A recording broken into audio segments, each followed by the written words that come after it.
부동산을 통해서 세금을 이제 많이 걷어들이는, 즉 우리가 큰 정부라고 그러죠. 세금을 많이 걷어들여서 본인이 이제 막 그 배분도 하고 그죠. 이런 거를 선호하는 정부라고 생각하시면 되고요. 네. 그래서 규제도 하고 뭐 세금을 많이 걷어들인 뭐 이런 정부가 이제 앞으로 더 나올 거다라는 생각을 하시는 게 좋고요.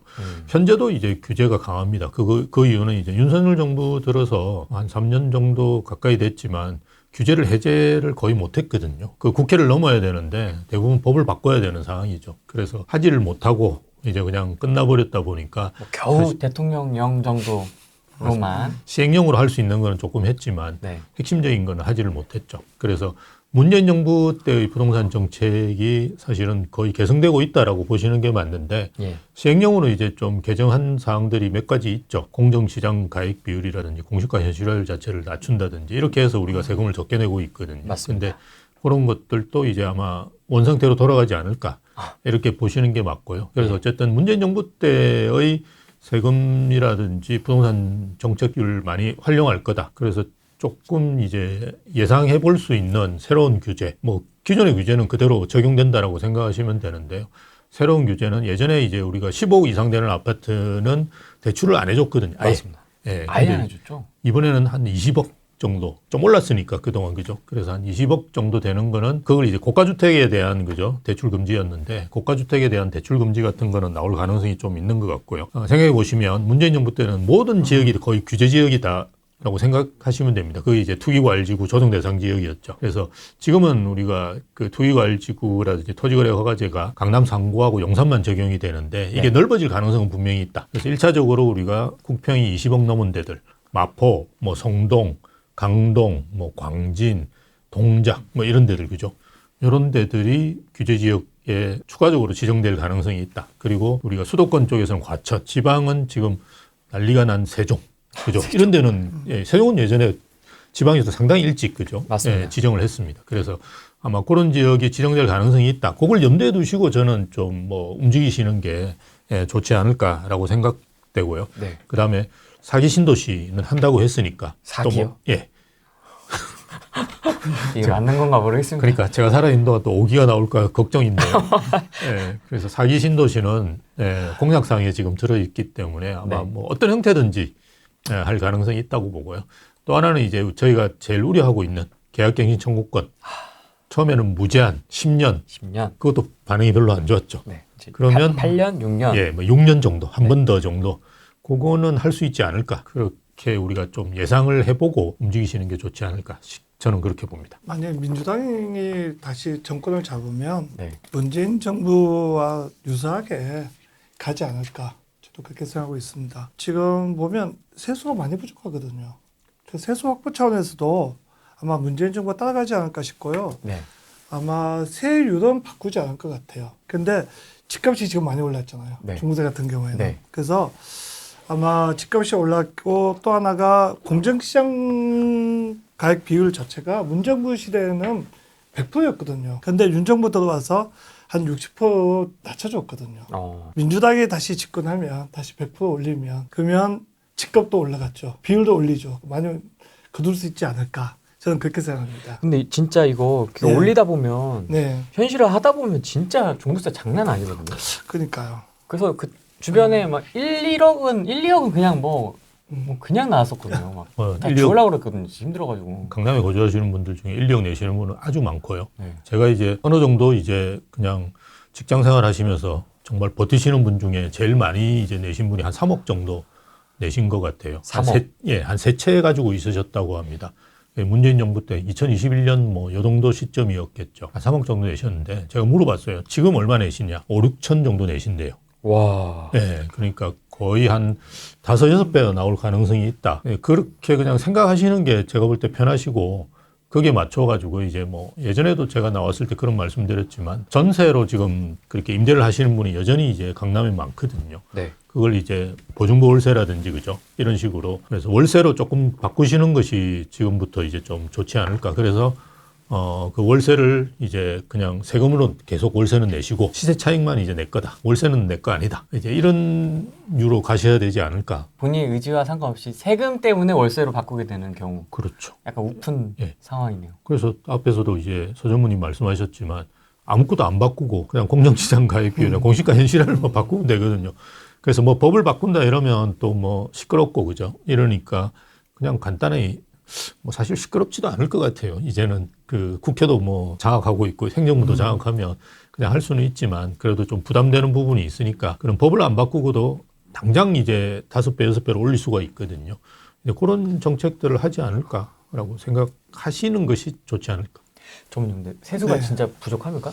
많이 부족하죠. 오늘 그 네이버에서 보니까 한국은행에서 정부가 71조를 빌렸다는데요. 그 세수는 일단 기업 이제 법인세를 조금 1%인가 1%포인트 네. 이제 낮췄는데 네. 사실은 그게 문제가 아니라 지금 기업들 상황이 별로 좋지가 않고요. 그래서 우리가 크게 거둘 수 있는 게 개인, 기업, 그 다음 뭐 기타라고 볼 수 있거든요. 기타 중에 이제 좀 큰 게 부동산이죠. 재산세 이런 게 크니까요. 그래서 개인도 지금 별로 안 좋고 기업도 사실은 별로 안 좋거든요. 그나마 이제 사실은 예전에 많이 거뒀던 게 부동산인데 그럼 기본소득이라든지 기본주택을 계속 해야 되잖아요. 본인 이제 그 철학인데 그걸 이제 안 하고 그냥 넘어갈 수는 없는 것 같고요.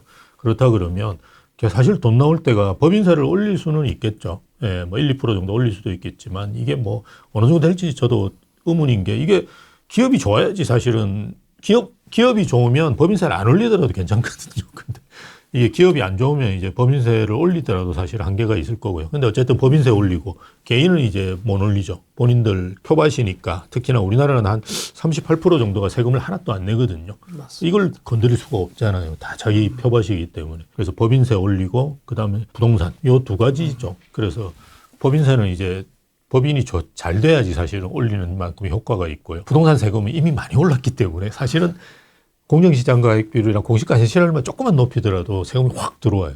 예, 그래서 몇십조를 거둘 수 있거든요. 그래서 그렇게 하는 것이 제일 뭐 민주당 입장에서는 부담이 없지 않을까 그렇게 보는 거. 돈이 없는데 어떻게 그렇게 다 25만 원씩 준다고 하는지 저는 좀 신기할 따름인데 25만 원 받고 이제 1억 내야 되는 거. 다 받을 수 있습니다. 여기 다 주는 거죠? 그렇죠. 400억 건물주도 주는 거죠? 400억 건물주도 받을 여기도 수 있죠. 25만 원, 네. 저도 25만 원, 교수님도 25만 원. 와 좋겠다.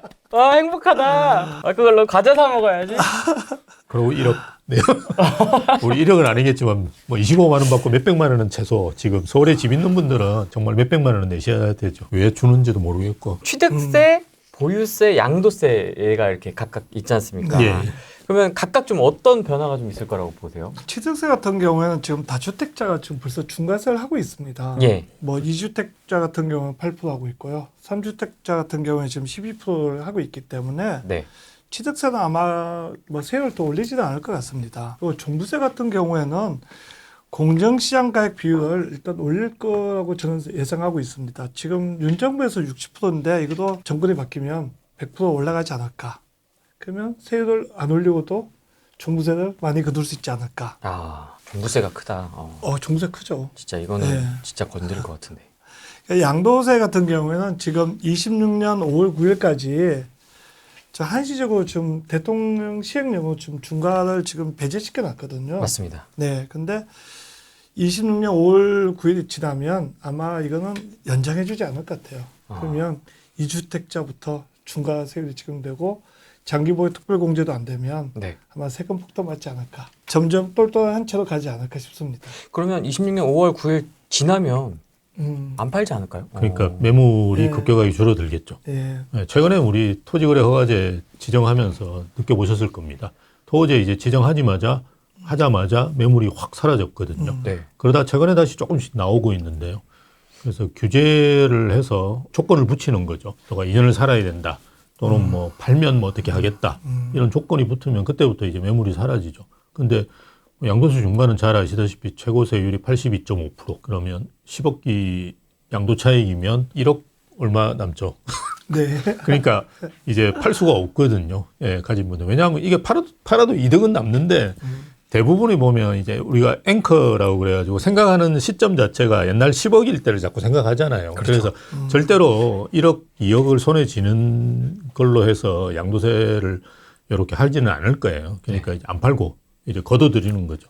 그래서 아마 내년 5월 9일 이후에는 매물이 팍 감소하는데 저는 걱정되는 게 기존에 이제 신축은 줄어드는 거 다 아실 거고 그죠? 입주 물량이 이제 거의 없어지거든요. 네. 26년, 27년, 28년 3년에서 이제 아파트 입주하는 양이 22,000세대 정도밖에 안 되거든요. 그런데 이제 기존 아파트가 그나마 좀 있었기 때문에 거래가 좀 됐었는데요. 이제 기존 아파트도 확 줄어들 거예요. 예. 그래서 실제로 그 헬리오시티 이런 거는 거의 60% 줄었어요. 토지 지정하고만 난 다음에. 지금 다시 또 이제 나오고는 있는데요. 네. 이게 무슨 일이지 이러면서 다들 당황돼 가지고 특히나 용산이나 서초 같이 전혀 이제 그게 지정이 안 됐던 데는 팍 줄었다가 최근에 다시 조금씩 나오고 있고 거기 공인중개사는 토지로 인해서 거래를 해본 적이 없거든요. 그러니까 이걸 어떻게 하는지 막 압구정동에 전화해서 물어보고 막 그래요. 예, 그런 상황이기 때문에 일시적으로 지금 거래가 멈춰져 있는데 뭐 그게 또 계속 그럴 수는 없고 그죠. 조금씩 이제 나올 건데 어쨌든 그거는 이제 좀 실거주하는 그 부분이니까요. 근데 계속적으로 양도세를 중과한다는 쪽으로 계속 가면 매물은 사라진다. 근데 시장에 지금 자연스러운 흐름 자체가 지금 매물 감소가 되는 거는 사실 2, 3년 전부터 뻔히 봐왔지 않습니까? 그렇죠. 기축 물량도 그렇고 예. 토어제 때문에 또 그렇고. 그렇죠. 예. 근데 이 상황에서 지금 이렇게 종부세라든지 양도세라든지 이런 걸 이렇게 손을 대면 훨씬 더 이게 왜곡되지 않을까요? 그러니까 저희가 되게 걱정하는 게 그 부분인데, 근데 최근에 이제 공약 사항에 보면 다주택자에 대한 뭐 중과 이런 이야기는 없어요. 근데 이제 공약대로 믿으면 안 되고요. 예, 저는 생각할 때는 할 것 같아요. 다주택자 양도세 중과는 본인들 그 정치 철학과 일치하는 건데 그걸 또 연장시키면서 그죠? 배제를 계속 시켜 나갈 거냐? 저는 그렇게 하지는 않을 것 같아요. 그러니까 예전에 임대차 입법 통과할 때도 우리가 다들 뭐 이게 문제가 된다. 그래서 이게 전세 가격 올릴 거고 매물 줄일 거고 월세화로 전전되는 뭐 이런 것들을 계속 경고를 했는데 전혀 안 듣고 그냥 한 거거든요. 그리고 너무 후다닥 했기 때문에 여러 가지 부작용이 있어가지고 뭐 계속 이제 자료집 내놓고 뭐 그랬던 기억을 하실 겁니다. 그래서 이번에도 아마 제 생각은 마찬가지로 할 것 같아요. 그러니까 시장에서 또는 실생활에 사실 직결되는 문제지 않습니까? 부동산은. 이제 그런 거에 대한 뭐 이해나 관심은 거의 없는 것 같아요. 예, 그냥 본인 정치 철학을 실현하기 위한 요 현실 세계는 도구로 생각하는 거죠. 최소한 문정부 정도는 가지 않을까 싶습니다. 최소한. 그러니까 예를 들면 문정부에서는 종부세가 2주택자부터 중과를 적용했거든요. 네. 근데 또 상한선도 또 300%까지 올렸어요. 근데 이제 윤정부 들어와서는 3주택자부터 중과를 적용하고 네. 그 상한선도 150% 낮췄습니다. 근데 만약에 이제 다시 민주당이 정권을 잡으면 네. 다시 문정부처럼 2주택자부터 적용하지 않을까 싶습니다. 그리고 상한율도 다시 300% 올리지 않을까 다시 저는 걱정되고 있습니다. 점점 이렇게 되면 월세화 가고 5년 정도를 또 기다리면 되잖아요. 참고 견디면 네. 정권이 바뀔 때까지. 네. 그럼 아까 교수님 말씀대로 안 팔고 5년을 참고 견디지 않을까. 5년 버틸 수 있을 체력이 있어야 되겠네요. 강남에 있으신 분들은 체력이 있지 않을까요? 그 정도는? 저는 충분히 있다고 생각합니다. 강남이 아닌 일반 다주택자도 있지 않습니까? 일반 다주택자들은 체력이 3억짜리 3개 있어도 다주택자 아니겠습니까? 아 그렇죠. 네. 그런 분들은 좀. 그분들은 좀 고민을 해야 될 것 같은데요. 네, 저희 강남에 상담하러 오신 분들은 이제 버틴다는 분도 계세요. 실제로 3개, 3채 정도 가지고 계시는데 네. 그럼 이제 이재명 씨가 만약 집권한다 이러면 종부세가 자기들도 한 5배 정도 나온다 이런 걸 알고 있거든요. 그래도 난 버티겠다 하는 분이 계세요. 네, 근데 3억짜리 3채를 가지고 있다 이러면 정리하시는 게 좋죠. 좀 왜냐하면 애매한 다주택자. 그렇죠. 그러니까 그거는 왜 저희가 그런 이야기 하느냐 그러면 이제 강남은 3억이 3채 가지는데 3억이 나왔잖아요. 근데 아크로 리브팍이 1년에 한 채만 가지고 있어도 아크로 리브팍이 3억 이상 오르지 않습니까? 그죠? 그러니까 이게 수익성 측면에서 보더라도 세금을 내더라도 남는 게 있다. 물론 이제 미실현 이득이긴 하지만 뭐 집값이 떨어지지 않는다 그러면 그게 계속 쌓이는 거니까요. 근데 3억짜리 3채다 이러면 이건 오를 가능성이 별로 없는 아파트거든요. 우리 소위엔 똘똘한 한 채로 이제 가는데 3억짜리 3채를 가지고 있다 그러면 그거는 이제 정리를 하는 게 오히려 이제 세금을 덜 내는 게 이득. 가격이 안 오르는 거는 이제 세금을 적게 내는 방향으로 가는 게 맞지. 뭐 1,000만 원씩 2,000만 원씩 재고할 때 내야 될 수도 있거든요. 그렇게 되면. 그런 거는 이제 가는 게 좋고 이제 계속 오르는 거는 정말 버텨볼 만하다. 이러는 거지. 그냥 뭐 다 모든 다주택자라고 동일하게 이제 판단하시면 안 되는 것 같고, 그죠? 가격이 오를 것 같다. 그러면 한번 뭐 월세화를 시켜가지고 버텨보시는 것도 괜찮은데, 안 오르는데 버텨보는 건 사실 큰 의미가 없고요. 그거는 빨리 정리하셔가지고 정말 똘똘한 한 채로 해서 10억짜리를 오히려 하나 사는 게 훨씬 가격이 많이 오르지 않을까 싶은 거죠. 평범한 다주택자분들은 아마 똘똘한 한 채로 가려고 하고 있고요. 그러니까 지금 나머지 지방에 있는 주택들은 다 매각하시려고 하시더라고요. 아 진짜요? 네.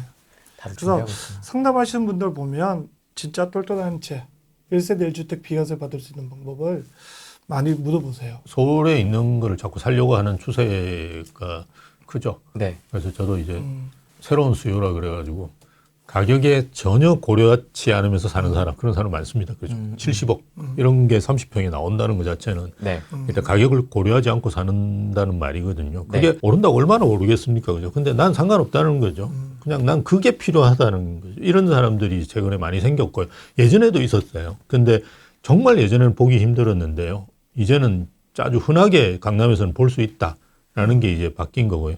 또 하나는 이제 상속 증여 때문에 뭐 집을 사거나 팔거나 뭐 이러는 분들이 최근에 늘어나고 있다. 좀 비슷하긴 한데 지방에서 이제 서울을 사시는 분 뭐 이러는 분들도 계시는데 예전보다 훨씬 늘었어요. 거의 한 2배 이상 늘었다고 보시면 되는데요. 저희 우대방에도 그런 고객분들이 연락이 많이 와서 그런 분들이 집을 사시고 뭐 이렇게 하거든요. 근데 두 번째 거하고 세 번째 건 조금 연관이 있어요. 대부분 이제 지방의 자산가 분들, 자제분들은 다 서울에 있거든요. 대학을 서울에서 나왔거나 아니면 최소한 결혼해서 이제 직장은 서울로 잡으신 분들이에요. 그래서 이런 분들이 다 서울에 있으니까 서울에 이제 집을 사줘야 되잖아요. 당연히 이제 지방 거는 안 사고 이제 서울 걸 사다 보니까 서울로 이제 계속 이런 자산들이 더 몰리는 형태 뭐 이런 것도 나오고 있는데요. 지금 이제 그런 똘똘한 한 채라든지 뭐 이런 수요들은 대부분 이제 그런 수요가 같이 엎쳐져서 이제 크게 생기고 있는 거죠. 아, 이게 문재인 정부 때는 그래도 이렇게 지방 돌아다니면서 사는 재미가 있었는데. 그럼 그때는 공시가 1억 뭐 주택수 포함 안 된다니까 벌떼같이 가서 야 천안 묶었네. 야 아산 가자. 뭐 10채씩 막 5채씩 샀죠. 네. 예, 아산 묶었네. 서산 가자. 막 이렇게 신나게 다녔거든요. 지금 아직 시행령이 실현 안 된 걸로 알고 있는데 지금 공시가 2억 아파트에 대해서 그죠? 주택수 포함 안 한다 이런 게 지금 나왔거든요. 네. 그래서 어저께인가 강원도에 계시는 교수님하고 통화해 보니까 자기가 계산을 해 보니까 강원도에 있는 아파트 거의 80% 가까이 공시가 2억이 안 된대요. 우리가 생각할 때는 지금 강원도에 뭐 분양해가지고 뭐 5억, 10억 이런 것만 자꾸 보는데 실제로 대부분의 아파트가 그러니까 공시가 2억이면 뭐 한 3억 5천에서 4억 사이일 거 아니에요. 그러니까 대부분 그런 아파트들이거든요.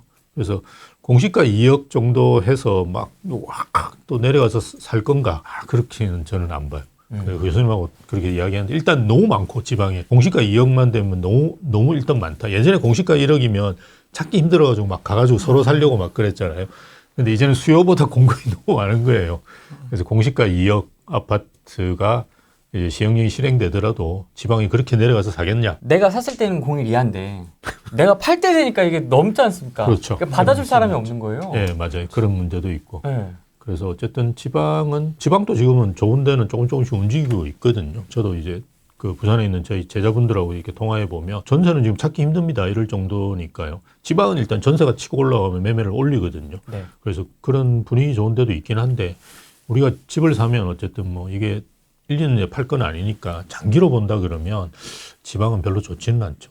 그게 이제 문제가 20, 30대가 많이 올라와서 그래요. 노인가 봐다. 그러니까 부산 좋은데. 그러니까요. 근데 기업은 다 쫓겨내고 그냥 또 젊은이하고 기업이 쫓겨나잖아요. 네. 지금 기업은 진짜 뭐 나가라 그래서 나가는 거고요. 젊은 분들은 자기가 좋아서 그냥 서울로 올라오는 건데요. 뭐 일단 지방에 충성도도 없고 공부밖에 안 했으니까 20년 동안 뭐 지방에 얼마나 충성도가 있겠어요.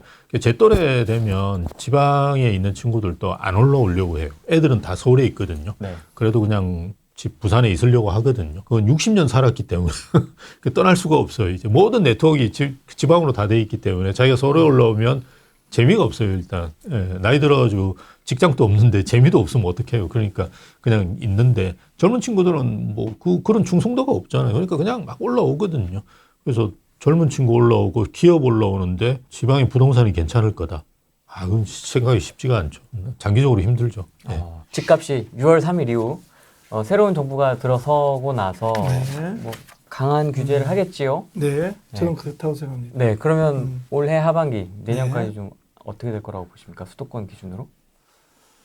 집값 상승을 말씀하시는 겁니까? 네네. 집값 상승은 좀 어렵지 않을까요? 아, 어렵다. 예. 좋습니다. 왜 그럴까요? 집을 일단 살려는 사람이 쉽지 않을 것 같아요. 네. 대출 규제도 있지만 네. 아마 집을 매도하려는 분이 많지 않을 것 같아요. 아마 좀 특히 강남 같은 경우에는 종부세를 좀 내더라도 네. 좀 버티자 그런 기조가 있지 않을까요? 네. 그러니까 전무님은 이제 세금 관련된 부분을 굉장히 심각하게 보거든요. 네. 네, 그래서 세금이 계속 오르고 이런 상태에서 집을 또 살려고 하는 사람이 늘어나겠느냐. 뭐 이런 이제 왜냐하면 지금 있는 집도 뭐 세금이 많이 올라가는데 그 세금이 한 5배 올라가는 걸 생각하면서 주택 수요가 이제 붙겠느냐 이런 생각을 이제 하시는 거죠. 네. 네, 그러다 보니까 이제 그 불안해 하시는 것 같고요. 네. 저는 뭐 오르지 않을까라고 생각하거든요. 네. 그래서 그 이유는 서울은 제가 지방은 뭐 요즘은 지방을 떠난 지 하도 오래돼가지고 이제 지방 사정은 잘 제가 그때그때 잘 모르고요. 네. 서울 수도권 같은 경우는 일단 그 부정적인 요인이 별로 없는 것 같아요. 부정적인 요인이라고 한다 그러면 이제 내수 경기가 안 좋은 건데요. 우리 수출은 괜찮고요. 그 상장 기업들도 괜찮습니다. 작년에 상장기업 영업이익이 제대로 나왔어요. 그런데 왜 이렇게 내수 경기가 안 좋냐 그러면 돈을 버셔가지고는 밑에다가 이게 떨어뜨리지 않고 있거든요. 그걸 우리가 경제학에서도 있습니다. 트리클 다운 이펙트라고 그래가지고 이렇게 밑으로 이제 그러니까 하청업체에 주고 그죠. 중소기업에 가야 되는데 제가 전무님한테 사실은 들은 이야기인데요. 최근에 이제 기장 쪽을 하시니까 잘 아실 건데 대기업에서 이제 중소기업들 이제 그걸 보고 재무제표를 보고 이익이 어느 정도 나는지 보면 그 이익까지도 다 이제 줄일 수 있도록 이제 하청업체에 대금을 납품하는 거죠. 그 쥐어짜는 겁니다. 우리가 보통 이야기하는 중소기업을 쥐어짜는 거죠. 왜냐하면 본인도 불안하니까. 지금 트럼프 대통령 한마디에 시장이 확확 바뀌니까 이제 본인도 사실 불안한 거거든요. 그래서 대기업도 지금 불안한 상황인데 본인들 이제 내부 유보 많이 한다든지 투자 안 하고 그다음 하청업체들 쥐어짜고 이러면서 이제 본인들이 영업이익 최대로 내면서 근데 매출은 크게 늘지는 않았어요. 그런데도 불구하고 영업이익이 굉장히 늘어났다는 거는 쥐어짠다는 말이거든요. 다른 데들. 그렇게 하고 있고 최근에 또 재미있는 기사를 본 게 10억 이상 예금이 확 늘었어요. 10억 이상 예금을 하는 사람은 누구냐? 그러면 기업이에요. 다. 예, 기업 예금입니다. 그래서 그것도 지금 확 늘었다. 이 말은 뭐냐? 그러면 투자를 안 하고 그냥 쟁여두고 있는 거거든요. 불안해서. 예, 그런 상황에서 내수 경기가 뭐 안 좋게 느껴지는 건데 사실은 이런 불확실성이 해소되면 저는 뭐 지금 수출은 여전히 나쁘진 않거든요. 그래서 그렇게 나오지 않을까라는 생각은 가지는데 어쨌든 내수 경기 빼고는 모든 변수가 다 괜찮습니다. 일단 수급은 무너졌기 때문에 수급이 무너졌다는 거는 수요 대비해서 공급이 적다는 말이니까 부동산 가격 상승에 유리한 거고요. 그다음 금리는 떨어지면 떨어지지 오를 가능성은 거의 없고요. 지금 우리나라 경제가 이렇게 안 좋은데 금리를 올릴 수 있겠습니까? 예, 미국도 마찬가지로 지금 아마 그 연준에서 떨어뜨릴 가능성이 있다고 하지 않습니까? 그러니까 금리도 떨어질 가능성이 있고 그다음 뭐 정부 입장에서 본다 그러면 뭐 규제를 하든 어쨌든 간에 공급을 만들어내기도 만만치 않고요. 어쨌든 부동산 시장에 뭐 세금은 많이 거둘 수 있겠지만 뭐 옥죄는 뭔가 정책을 막 쓰기가 쉽지는 않은 상황이거든요. 뭐 그런 여러 가지 여건들을 고려해 본다 그러면 내수 경기 안 좋은 거 제외하면 대부분의 변수들이 좋습니다. 예. 그래서 근데 예전에도 내수 경기가 안 좋아가지고 집값이 떨어져 본 적은 없고요. 아예 그냥 금융위기가 와야죠. 그죠? 그래서 금융위기가 올지 안 올지는 저도 사실은 잘 모르겠고요. 그건 뭐 제 영역이 아니고 그리고 지금 계속 뭐 IMF 때보다 더 어렵다고 이야기하시는 분들이 많긴 한데 그분들도 사실은 잘 모르는 게 금융위기를 맞춘 사람은 거의 없어요. 오니까 그냥 아는 거거든요. 하다가. 그러니까 그거는 우리가 블랙스완이라 그러잖아요. 그런 거를 예측이 안 되기 때문에 그거는 이제 변수에서 우리가 포함을 못 시키는 거거든요. 그래서 그런 거는 사실은 고려하면서 이렇게 시장을 움직이는 건 저는 아닌 것 같고요. 그것만 제외한다 그러면 그렇게 나쁜 변수는 거의 없는 것 같아요. 예, 그래서 저는 뭐 긍정적으로 볼 수밖에 없지 않을까. 그동안 또 한 3년 동안 집을 거의 안 샀거든요, 사람들이. 네. 그래서 수요가 들어온다 그러면 뭐 지금도 꾸준히 이제 수요는 있는 거고요. 예, 그렇다 그러면 뭐 가격은 오르지 않을까. 그렇게 보는 것이 합리적이죠. 6월 3일 전에 뭔가 좀 액션을 취할 분들은 취하는 게 좋을까요? 올해는 되게 시점을 저번에 우리 후랭이 TV에 나와서 제가 말씀을 드렸는데 시점 대비해서 그 여러 가지 그 이벤트들이 있는데요. 5월, 6월 달에는 저는 좀 움직이는 게 좋다고 봐요. 왜냐하면 6월 3일 날 어쨌든 대선이 끝나잖아요. 대선이 끝나고 나면 예전 작년 이제 총선을 생각해 보시면 되는데요. 작년 총선에서도 민주당이 압승을 했는데도 불구하고 5월달, 6월달 상승폭이 더 커졌고요. 그다음 거래가 확 늘어났어요. 그러니까 우리가 정치 일정이라는 것은 불확실하기 때문에 불안해하는 거지. 이게 누가 되든 크게 고려는 안 해요. 예, 최근에 이제 정치 일정이 그렇고 예전에 이제 대선 또 보면 박근혜 정부 때 다르고 문재인 정부 때 다르고 다 달라요. 그래서 그거는 정치 일정이 불확실성이 해소됐다라는 데 의미가 있다고 보고요. 그리고 큰 이벤트가 7월 달에 있는 스트레스 DSR 3단계 시행이잖아요. 이게 대출 한도를 줄이거든요. 근데 저희가 상담을 해보면 대출 이자보다도 대출 한도 줄어드는 걸 더 스트레스 받아요. 사람들이. 예, 지금은 5억짜리에서 이제 10억짜리로 아파트들이 다 커졌잖아요. 규모가. 그래서 대출 한도를 많이 받기를 원하거든요.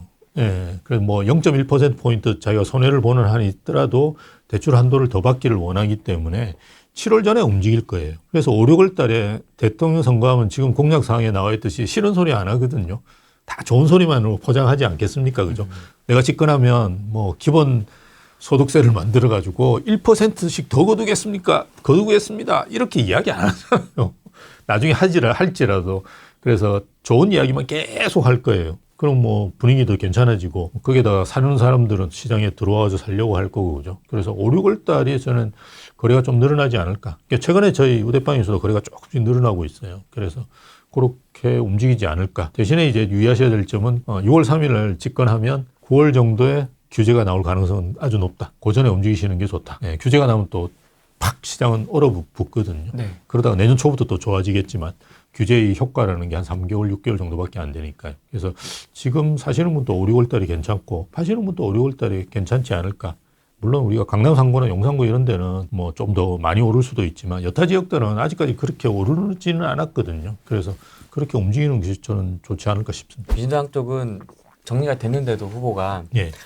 부동산에 대한 얘기는 진짜 좀 말을 아끼는 것 같아요. 조심해야죠. 아직도 정책이 뭐 입도 뻥끗 안 한 것 같습니다. 그것 때문에 정권이 바뀌었다고 생각하기 때문에 되게 조심스럽게 하고 제가 볼 때 그냥 뭐라 그러냐 맛배기만 이렇게 보여주고 끝낼 가능성이 있죠. 구체적으로 막 기본소득세부터 시작해서 기본주택 어떻게 할 거다 이렇게 나오게 되면 공격을 받고 본인 표가 떨어질 가능성이 있기 때문에 되게 조심할 거예요. 예. 근데 이제 집권하면 9월 달에 상당히 강한 게 하나 나올 가능성이 있다. 예전에 이제 문재인 정부가 8.2 대책이 집권하고 3개월 만에 나왔거든요. 그리고 그 3개월 만에 나온 게 청와대에서 다 작업을 하고 김현미 장관이 그때 그 휴가를 갔었어요. 휴가를 갔다가 비하인드가 뭐냐 그러면 그때 다시 복귀를 해가지고 발표할 때 앉아 있다가 다시 또 갔어요. 그러니까 이건 뭐냐 그러면 김현미 장관은 국토부에서 만든 게 아니에요. 뭐 우리 김소영 교수라든지 그죠? 이런 양반들이 뒤에서. 청와대 뒤에서. 그러니까 소위 얘기해서 뒤에서 이제 그냥 막 작업해가지고 딱 만들어냈다는 거죠. 그래서 이번에도 마찬가지로 뭐 국토부 장관 임명하고 이런데 시간이 걸리잖아요. 그리고 또 그 팀 짜고 뭐 이런 그렇게 해서 할 수 있는 게 아니거든요. 대책은. 그래서 미리 아마 6월 3일 날 딱 되자마자 아마 팀이 딱 만들어져 가지고 제가 대충 누군지는 알아요. 교수님도 누군지는 알고 이 사람들이 막 작업해서 3개월 만에 만들어낼 거예요. 예. 근데 상당히 거기 들어가 있는 분들이 상당히 강한 좌파적 사고를 가지신 분이에요. 예, 강한 좌파적 사고를 가지신 분들이 세종대에 많아요. 변창훈 교수라든지 이런 분 다 세종대에 많거든요. 예, 그런 분들이 이렇게 딱 3개월 만에 막 해가지고 딱 대책을 만들어낼 거예요. 예, 그러면 시장이 또 8.2 대책 나오고 팍 죽었었거든요. 네. 비슷하게 이제 가지 않을까. 네. 규제 나오고 또 죽고 또 오르고 규제 나오고 또 죽고 오르고 이게 문재인 정부 시즌2가 계속 갈 거예요. 가만히 못 놔둘 거예요. 본인들 입장에서. 가격이 오르면 자기들 그 지지층이 계속 이야기하잖아요. 뭐 하냐. 집값 안 잡고 뭐 하냐. 집값을 잡을 수가 없잖아요. 정부가. 우리가 다 알고 있는 사실인데. 네. 근데 뭐 계속 뭔가를 하는 신용을 하니까 시장은 더 왜곡되고 뭐 이렇게 되는 거죠. 대한민국의 운명을 가를 6월 3일이 다가오고 있습니다. 앞으로 좀 부동산 시장 어떻게 보시는지요? 뭐 제일 사무용 부동산에서 이슈는 금리하고 경기 부양이거든요. 네. 그래서 그러면 올해까지는 아무래도 좀 어렵지 않을까. 그래서 내년에부터 점점 사무용 부동산 좀 좋아질 것으로 예상하고 있습니다. 저는 그 일단 자산가들이 격차들이 좀 벌어지고 있다는데 우리가 주목할 필요가 있고요. 그 네. 말은 뭐냐 그러면 예전에는 제가 10%가 1% 비교했는데요. 이제 1%하고 0.1% 비교를 많이 합니다. 상위 1%의 자산가분들보다 상위 0.1%의 자산가분들이 소득이 더 빨리 늘거든요. 그래서 그에 맞춘 상황으로 자산 시장도 또 재편된다라고 보시는 게 맞고요. 그래서 뭐 최근에 이제 70억짜리 아파트가 거래되는 거는 돈에 크게 구애 안 받는 분들이 그만큼 많아지고 있다라고 생각하시는 게 저는 맞는 것 같고 또 그걸 가지고 자꾸 본인이 우울해하실 필요는 없거든요. 그거는 인도에 가도 제가 알고 있기로 평당 2억 3억 하는 아파트가 있어요. 그 길거리 사람들 똥 싸고 그래요. 맞아요. 예, 그런 나라도 그 평당 2억 3억씩 하거든요. 그럼 우리나라에서 왜 평당 2억 3억 하는 아파트가 안 나올 거라고 생각하는지 그거는 정말 잘못된 생각이고요. 네, 그래서 그냥 뭐 그러려니 생각하고 또는 이제 자산 시장 자체가 소득에 따라서 또는 자산에 따라서 우리가 투자하는 자산 시장도 달라지는 거니까요. 그게 맞춘 시장들이 뭐 이루어질 거다라고 보고요. 그리고 저는 다음 이제 민주당 정부에서는 지방에 좀 관심을 가지면서 보는 게 좋지 않을까. 제가 지방 계속 나쁘게 이야기했긴 했지만 지금 사실은 우리가 뭔가 소액으로 투자해서 그죠 할 수 있는 데는 거의 지방밖에 없거든요. 그래서 지방에 이제 뭔가 저는 민주당에서 좀 긍정적인 시그널을 줄 수 있는 정책들을 좀 많이 냈으면 좋겠고 좀 더 시그널이 나오면 그렇죠. 예. 그래서 지금으로는 좀 부족하고요. 예전에 윤석열 정부에서 나온 정책들은 대부분 1주택자가 뭐 지방에 하나 더 사는 거 이런 건데 1주택자는 절대 지방에 사지 않습니다. 이게 시장을 좀 알고 그죠 해보면 다주택자라 해야지 지방에 가가지고 그렇죠. 뭐 좀 몇 천만 원 손해 보더라도 그냥 털어버리고 그냥 나오면 되거든요. 그래서 그런 사람들이 지방에 갈 수 있는 시장을 뭔가 만들어줄 수 있는 정책들이 나오면 뭐 그때는 저는 지방도 지금 보면 전체적으로 입주 물량이 계속 줄고 있어요. 예, 그런 상황에서 뭐 긍정적인 신호도 나오고 또 국토가 균형적으로 발전하는 게 좋은데 지금 너무 이제 서울 수도권 위주로 발전하고 있기 때문에 저도 이제 고향이 지방에 있는 사람 입장에서 보면 안타까운 점이 너무 많습니다. 그래서 좀 지방에 좀 긍정적인 신호가 나올 수 있는 정책들이 나오면 좀 한번 지방도 관심 가져보시면 좋지 않을까 싶습니다.